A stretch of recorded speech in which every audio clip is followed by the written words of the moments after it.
Bienvenue à notre post-it. Aujourd'hui, j'aimerais te poser une question. Quelles sont les choses les plus importantes dans ta vie? Vraiment, si tu faisais un ranking, un score de ce qui est le plus important, qu'est-ce que tu mettrais en premier, et puis en deuxième, et puis en troisième? Alors, en passant à ça, on va lire un texte ensemble qui se trouve dans le livre de Proverbes, chapitre 22, et verset 1er. Il nous dit comme ça. Un nom est préférable à des grandes richesses. La grâce vaut mieux que l'argent et que l'or.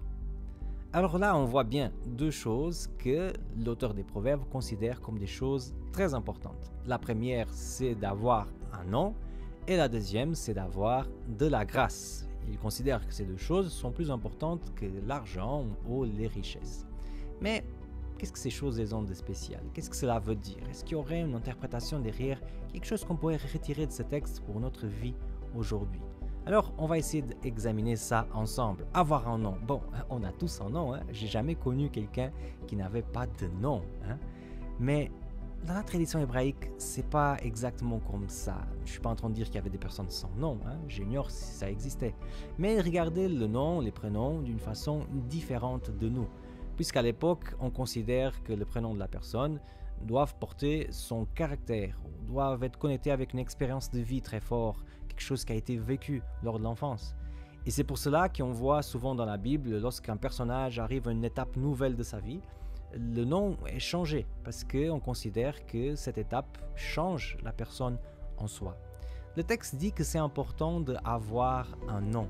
Et quand je vois ça, moi je vois que le Seigneur dit que c'est important d'avoir bien défini quelle est notre identité, quel est notre caractère, dans quelle étape de la vie on est en train de vivre. Ça, selon l'auteur des Proverbes, c'est quelque chose qui est beaucoup plus important que les richesses. Mais deuxièmement, le texte dit que la grâce c'est aussi importante. Bon, on n'est pas dans le Nouveau Testament, on ne parle pas spécifiquement de la grâce de Jésus, mais en tant que chrétien, moi je ne peux pas m'empêcher, quand je vois le mot grâce, de me rappeler de cette gratuité du don de Jésus sur la croix. Ce don gratuit qui me donne le salut aujourd'hui. Et si on met les deux choses ensemble, là on a encore une compréhension plus profonde de ce que je pense que Dieu a voulu nous dire avec ce texte. Le plus important pour le Seigneur, ce ne sont pas les choses temporaires, les choses d'ici-bas. En fait, le plus important, c'est les choses qu'on peut amener dans les ciels. Et s'il y a deux choses qu'on peut amener dans les ciels, c'est tout d'abord le caractère qu'on est en train de construire avec Jésus ici, dans cette terre. Et alors, cette mémoire, ce souvenir incroyable de la mort de Jésus sur la croix, cette grâce que nous sauve. Alors dans notre vie de chaque jour, où est-ce qu'on est en train de mettre nos forces? Qu'est-ce qu'on considère qui est véritablement important? Est-ce que pour moi, c'est important de développer un caractère semblable à Jésus?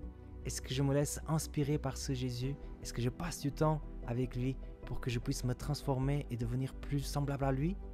Est-ce que je passe aussi du temps dans ma vie à penser à ce don merveilleux de la grâce de Jésus-Christ qui me donne le salut aujourd'hui?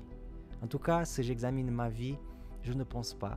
Mais ce texte m'inspire à aller dans une direction différente. Moi, je m'appelle Samuel Cunha et c'était le post-it d'aujourd'hui.